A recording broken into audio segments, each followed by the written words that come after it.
Dito nga ngayong araw ay nag-imbita ako ng isa tagaluto ng adobong manok ngayon. Siya ngayon muna magluto at ako lang ang mag-video sa kanya ngayon. Ayan, inumpisahan niya ng tirahin yung sibuyas. Ayan. Ang mahiwagang gustong-gustong nilang adobo. Ang adobo ni... Shale. Bakit umiiyak ka na? Naiyak ako sa bato. Yun. Ba't ka umiiyak? Mali ang aking diwa. Bawang sibuyas pa lang umiiyak ka na. Ano ba naman yan? Wala, hindi sanay. Sibuyas pa lang ang kanyang hinihiwa ay umiiyak na. Diyos ko Lord. And guys, nagugas naman siya daw ng manok. Bakit inugasan ng manok? Para mawala yung lansa.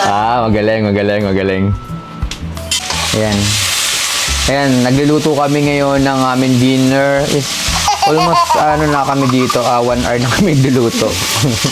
Para sa mga prinsesa. Sa mga prinsesa namin. Mamaya, pagkatapos namin magluto dito, dadalhin naman namin doon sa kabilang. Ayan, ang nilalagay niya na po is toyo. Toyo. Toyo ni Owi. Toyo na Owi. Ayan, natadamay pa nga si Owi. Owi, shoutout sa'yo. Naglalagay ako ng toyo pag kumulo na yung suka. Yung iba kasi, sabay sila. Ako Aba, kasi, ito talagang... Ay kasi nga, tuyuin ka. Kaya kailangan hindi magsabay yun. So, natin kung ano nung ginagawa na ito. Baka mamaya sunog na yung niluluto niya. Oh, anong balita dyan? Anong balita? medyo okay na. Okay. Okay. Maglalagay na yata siya ng suka para sa adobo niya. Mahiwaga ba yung mantika mo? Itong Ay, yung suka suka ko. mo. Itong suka kong to, galing pa to dito. Ayan, at maglalagay na po siya ng suka. Ayan na ba yung adobo mo? Yes! Wow! Sobrang sarap ata ng adobo nito, boy. Oh. Nagmamantika na siya. Guys, pag ako nag-a-adobo, Woo! hindi ako masabaw.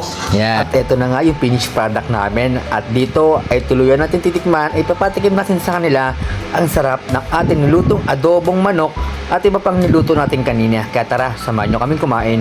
Sis, kainan tayo na nga. Kilala ko na kayo.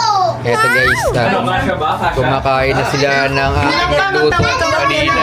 Sigan, anong lasa? Anong lasa? Sarap. Alin yung masarap? Yung wings. Ay, hindi masarap. Ay, pala yung adobo. Sarap ba yung adobo? Miss, Yes! sarap ba? Sarap, good. Wow! Kaya naman, abangan nyo kung sino man magluluto dito sa bahay at sabay-sabay nating tikman at kainin kung masarap ito. Kaya tara, i-follow nyo na ako.